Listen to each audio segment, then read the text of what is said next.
আসসালামু আলাইকুম প্রিয় শিক্ষার্থীরা, সবাইকে মুক্ত পাঠশালায় স্বাগতম। আজকের ভিডিওতে আমরা ষষ্ঠ শ্রেণীর ইসলাম শিক্ষা বইয়ের প্রথম অধ্যায় অর্থাৎ আকাইদ অধ্যায়ের ৬ নম্বর কাজের সমাধান করব।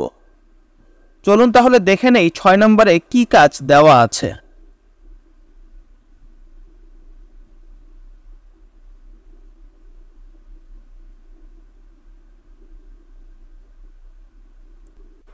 লক্ষ্য করুন, এখানে দেয়া আছে শিক্ষকের সহায়তায় কালিমা তাইয়্যিবা, কালিমা শাহাদাত, ইমানে মুজমাল ও ইমান মুফাসসাল অনুসরণ করো। চলুন তাহলে আমরা এ কাজের সমাধানটি দেখে নেই। কাজ ৬, শিক্ষকের সহায়তায় কালিমা তাইয়্যিবা, কালিমা শাহাদাত, ইমান মুজমাল ও ইমান মুফাসসাল অনুসরণ করো। উত্তর: কালিমা তাইয়্যিবা ইসলামে অন্তর্ভুক্ত হওয়ার জন্য একটি সংক্ষিপ্ত বাক্য যা অন্তরে বিশ্বাসের সাথে সাথে মুখে উচ্চারণ করা হয়ে থাকে, যা হলো লা ইলাহা ইল্লাল্লাহু মুহাম্মাদুর রাসূলুল্লাহ সাল্লাল্লাহু আলাইহি ওয়াসাল্লাম। অর্থ: আল্লাহ ছাড়া আর কোনো ইলাহ নেই, মুহাম্মদ সাল্লাল্লাহু আলাইহি ওয়াসাল্লাম আল্লাহর রাসূল। এটিকে কালিমা তাইয়্যিবা বলে। কালিমা শাহাদাত ইমান বলতে মহানবী হযরত মুহাম্মদ সাল্লাল্লাহু আলাইহি ওয়াসাল্লাম আল্লাহর পক্ষ থেকে যা কিছু নিয়ে এসেছেন তার সব কিছুকে মনে প্রাণে বিশ্বাস করাকে বোঝায়। অন্তরের বিশ্বাসকে স্বীকার করতে হলে তা প্রকাশ্যে ঘোষণা দিতে হয়। কালিমা শাহাদাত নিম্নরূপ: আশহাদু আল্লা ইলাহা ইল্লাল্লাহু ওয়াহদাহু লা শারীকা লাহু ওয়া আশহাদু আন্না মুহাম্মাদান আবদুহু ওয়া রাসূলুহু। অর্থ: আমি সাক্ষ্য দিচ্ছি যে আল্লাহ ছাড়া আর কোনো ইলাহ নেই, তিনি এক এবং তার কোনো শরীক নেই। আমি আরও সাক্ষ্য দিচ্ছি যে হযরত মুহাম্মদ সাল্লাল্লাহু আলাইহি ওয়াসাল্লাম আল্লাহর শ্রেষ্ঠ বান্দা এবং আল্লাহর প্রেরিত রাসূল। এটিকে কালিমা শাহাদাত বলে।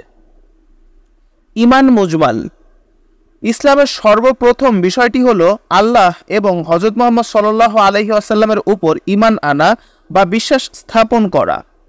তবে বিশ্বাস স্থাপনের পর যদি ইসলামের নিয়ম নীতি না মানা হয় এবং ইসলামের কোনো বিষয়ের প্রতি সংশয় প্রকাশ করা হয়, তবে তা ঈমান আকীদার পরিপন্থী কাজ হবে।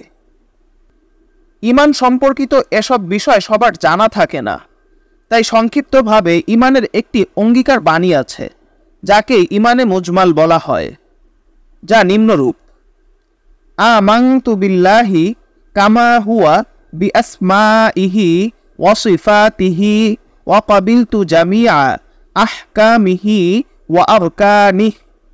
অর্থ: আমি আল্লাহ তাআলার উপর ঈমান আনলাম, তিনি যেমন তার নামসমূহ ও তার গুণাবলী সহকারে, এবং আমি গ্রহণ করেছি তার সমস্ত বিধান ও আরকানকে।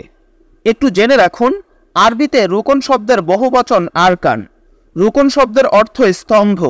ইসলামের 5টি স্তম্ভ কালিমা, নামাজ, রোজা, হজ, যাকাত আরকান নামে পরিচিত। ইমান মুফাসসাল শুধু আল্লাহর উপর ঈমান আনলেই মুমিন হওয়া যায় না, বরং একই সাথে আল্লাহর রাসূল হযরত মুহাম্মদ সাল্লাল্লাহু আলাইহি ওয়াসাল্লামের প্রতিও ঈমান আনতে হবে। এছাড়া আরও কয়েকটি বিষয়ে ঈমান এবং আকীদা স্থাপন করার ব্যাপারে ইসলামে সুস্পষ্ট দিক নির্দেশনা রয়েছে। এজন্য ঈমানের একটি অঙ্গীকার বাণী আছে, যাকে ঈমান মুফাসসাল বলে। এটি নিম্নরূপ: আমানতু বিল্লাহি ওয়া মালাইকাতিহি ওয়া কুতুবিহি ওয়া রুসুলিহি ওয়াল ইয়াউমিল আখিরি ওয়াল কদরি খায়রিহি ওয়া শাররিহি মিনাল্লাহি তাআলা ওয়াল বাসি বাদাল মাউত। অর্থ: আমি ঈমান আনলাম আল্লাহর উপর, তার ফিরিস্তাদের উপর, তার আসমানি কিতাব সমূহের উপর, তার রাসূলগণ এবং শেষ দিবসের উপর, তাকদীরের উপর, যার ভালো মন্দ আল্লাহ তাআলার পক্ষ থেকেই হয়, এবং মৃত্যুর পর পুনরুত্থানের উপর। প্রিয় শিক্ষার্থীরা, আজকের ক্লাসে আমরা কাজ 6 এর সমাধান করলাম। আপনারা এই কাজটি নোট করে নেবেন এবং খুব ভালো করে আয়ত্ত করবেন। আর কাজ সম্পর্কে কোনো প্রশ্ন থাকলে কমেন্ট বক্সে অবশ্যই জানাবেন। পরবর্তী ক্লাসগুলোতে আমরা দেখব পরবর্তী যে কাজগুলো দেওয়া আছে সেগুলোর সমাধান কিভাবে করতে হয়। আর এই অধ্যায়ের বাকি কাজগুলোর সমাধান সবার আগে পাওয়ার জন্য আমাদের মুক্ত পাঠশালা চ্যানেলটিকে সাবস্ক্রাইব করে রাখতে পারেন। সবাইকে আবারও ধন্যবাদ।